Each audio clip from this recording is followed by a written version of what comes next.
How do you do, ladies and gentlemen? This is my blog for today. Everybody is talking today about the one thing. This is all the headlines all over America.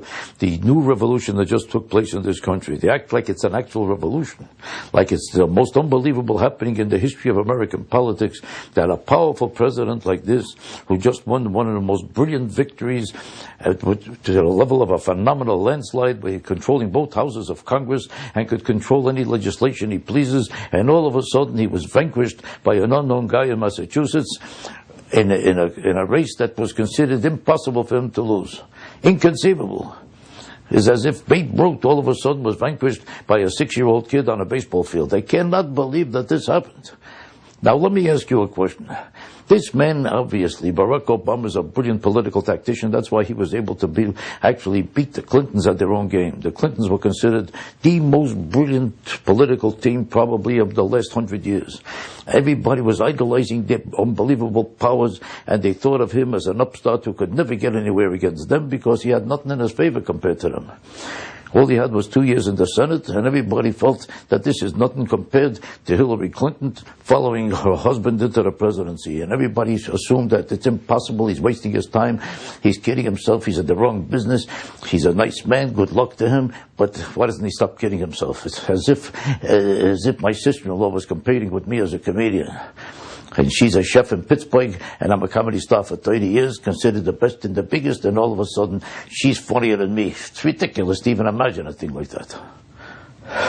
So I ask you a question. How did it happen that this genius of a tactician was able to adjust to the thinking of the people, to follow them so carefully and so closely that he was outsmarting and outmaneuvering everybody against him and reached the presidency in a way that was considered unbelievable? How did he suddenly become so helpless? How did he become a man who acts like he's on the level of a moron or an idiot? The fact of the matter is, he's a genius in terms of political tactics.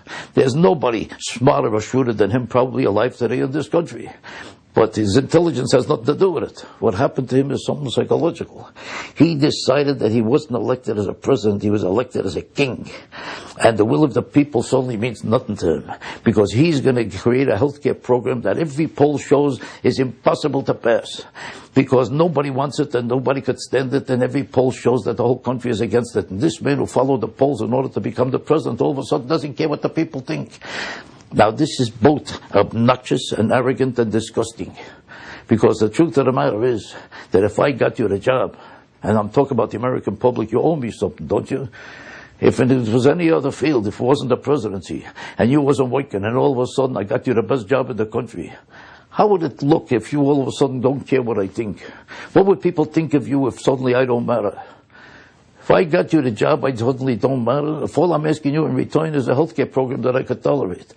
My health is the only thing I'm asking for in return. And I feel this will keep me sick and another plane could get me healthy. And I'm asking you for a program that I could appreciate, that I think will save my life in an emergency and will do everything for me in order to stay a healthy human being. That's all I'm asking you for. Is that too much to ask if I got you a job like that? You would say to yourself, this is an ungrateful, disgusting person. How could he defy me?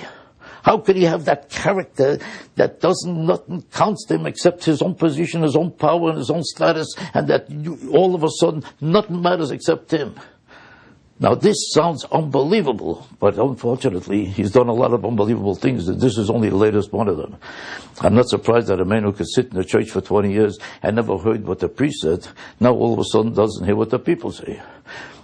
They got him the job, and he all of a sudden doesn't remember who got him the job, what country he's in, and what kind of a job he has.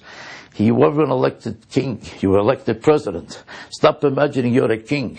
Read the paper. Find out. You're the president of America. You're supposed to represent the will of the people, especially the people who got you the job. Forget it. You're not the king. You're the president. And if you could read the paper, you'll stop acting like a king, act like you're the man who deserves the job, and the people who got you the job count all of a sudden. They're the ones who belong here, and so do you, but not in this position, the position they elected you to.